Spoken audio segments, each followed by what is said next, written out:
Hi, everyone. I have read your discussion board posts. I think that was Tuesday. And then finished reading your reflective exercise today and have posted feedback in the rubric and on your paper for both of those assignments. I'd like to apologize for not getting that feedback to you earlier in the week.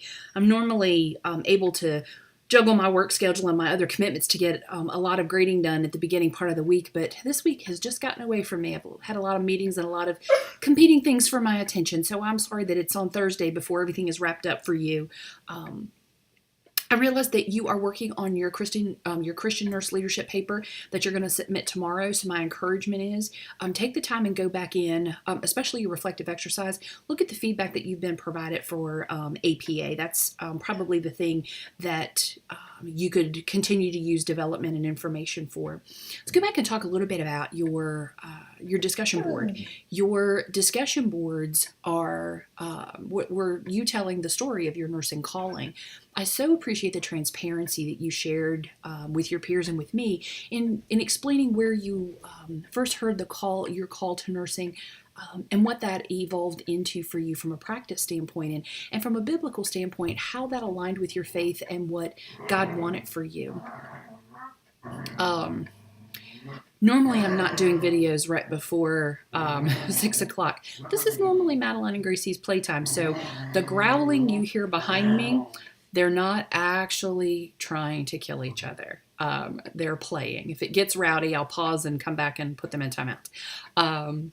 Okay, so lots of ways that you found your way into nursing. You heard your calling. Some of you heard it very early on in your childhood, adolescence. Many of you heard it in high school and college from being mentored or being guided from someone that loved you or cared about you or poured into you and validated a quality in you. I thought it was so fabulous how many of you have such good nursing role models in your family or in your circle.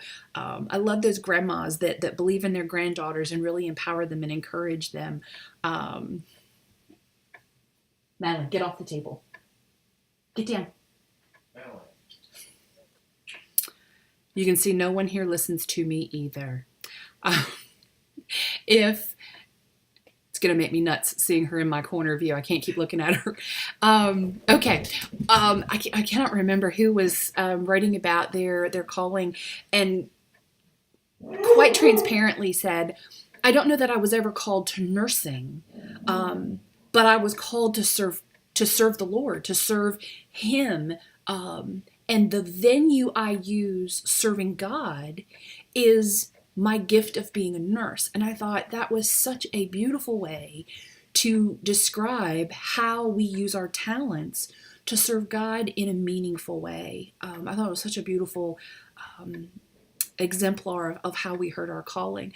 From a personal perspective, I did not hear a calling to be a nurse. I was 18. I had a 4-month-old baby. I was single at the time and was pretty alone in the world. And I went to a local community college and said, I need a career so that I don't ever feel this afraid and this unsure of what the future of my life looks like for me and this little baby.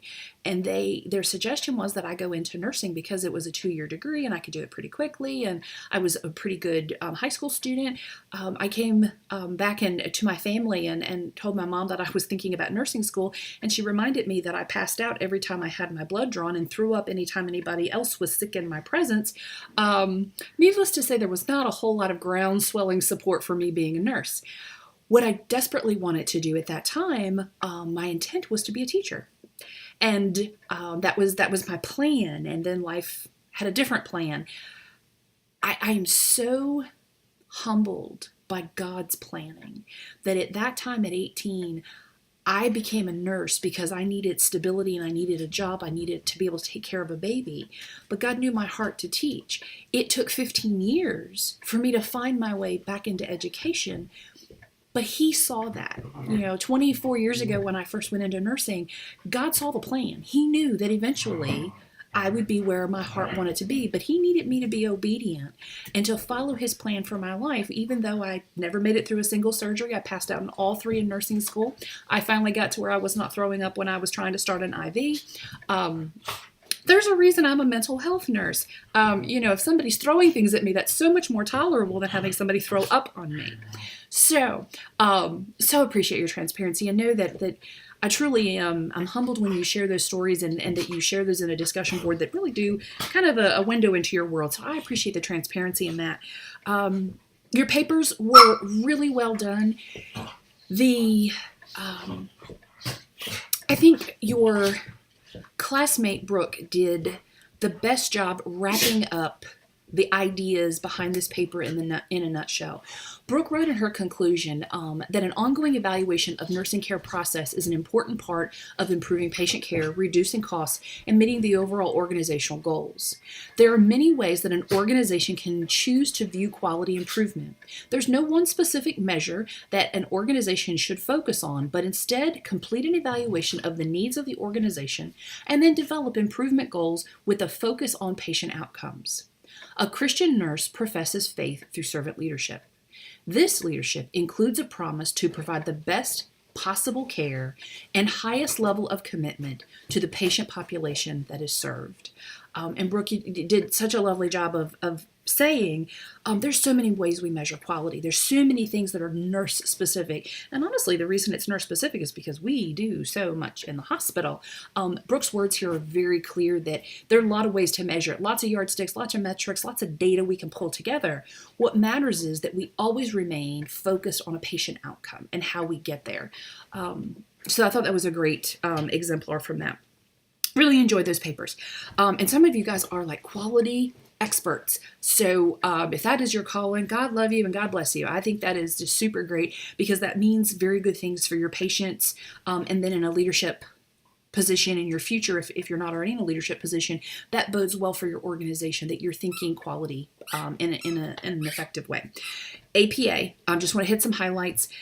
Your Christian nurse leadership paper. I want to remind you that you should be using level headings in your paper, level 1 and level 2 at a minimum, level 3 probably depending on how detailed you get, but at a minimum you need to be using level 1 and level 2.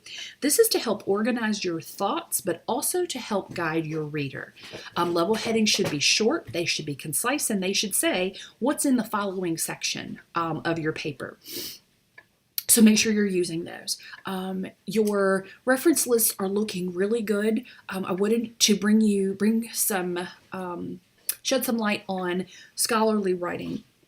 When you publish a paper, and I know probably you all are just over this and don't even want to think about publishing a paper, but eventually you may. When you publish a paper and you're in a journal article, you are going to be, the expectation is there should be a citation per paragraph for a scholarly peer-reviewed journal. That's not written in stone, but it's a guide. We realize that the papers that you're writing are not publishable in most cases. Your integrative literature review may be. But you need to develop the habit of mind to support your opinions. So when you make an assertion that's based on your personal experience, that is likely very accurate because you're in the trenches, you're doing the work, you need to support it, you need to validate what you say, and bolster its credibility through using a reference and an in-text citation.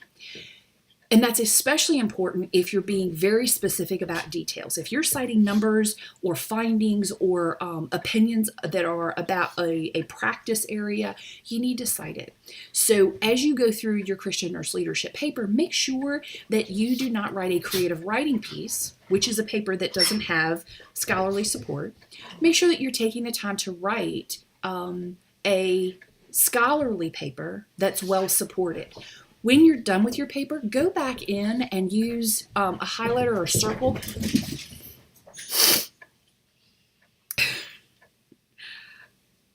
Circle your in-text citations. Ask yourself, is this section well supported? Now, there's a reflection exercise. There's a reflection piece in your paper that says, incorporate examples from your own practice as appropriate to provide examples to illustrate your points. That doesn't need those are personal experiences. That's not something you would need scholarly support for. Other sections you need scholarly support for.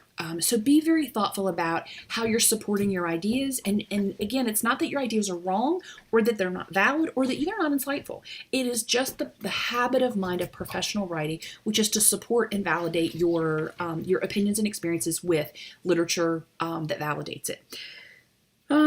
Let's see. Oh, if you are using a program to help you practice your formatting or help you guide your formatting, please know as much as your program knows.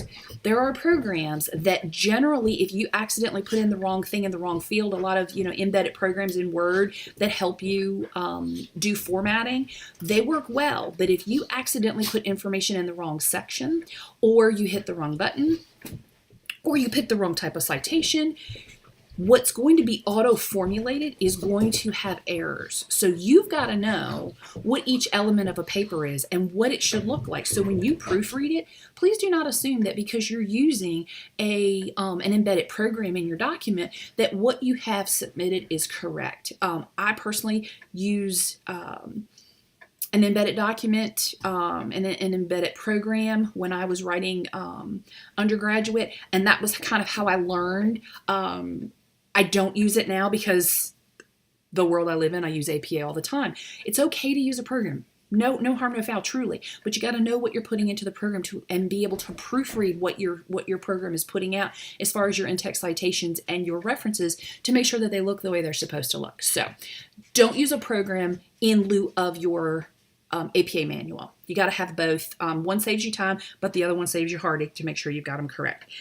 I think that is all I need to tell you. Make sure that you are using scholarly sources for your paper, not editorials and opinions. Again, those don't bolster what you're writing unless you use multiple editorials and then do a combined in-text citation.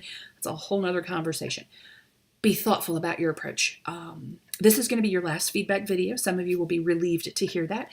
Some of you, I hope you'll miss my face. Maybe not so much the puppy rabble rousing behind me. Know that normally I don't do one for week 8 because it has been my experience you guys are tired and you've tapped out and you have moved on to your next courses.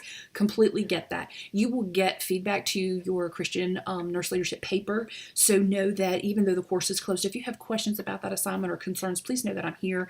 Normally give you a day or so before I post final grades. So if we do have questions or discrepancies that we need to work through, you have some time to do that. So stay dialed into Blackboard for feedback. I will try to do that, early to midweek next week so you can get what you need and move forward. That's all my notes. Okay. I hope you guys have a great evening and the great rest of the week. I hope you enjoy the weekend to do a whole lot of nothing and catch your breath before the summer D session starts.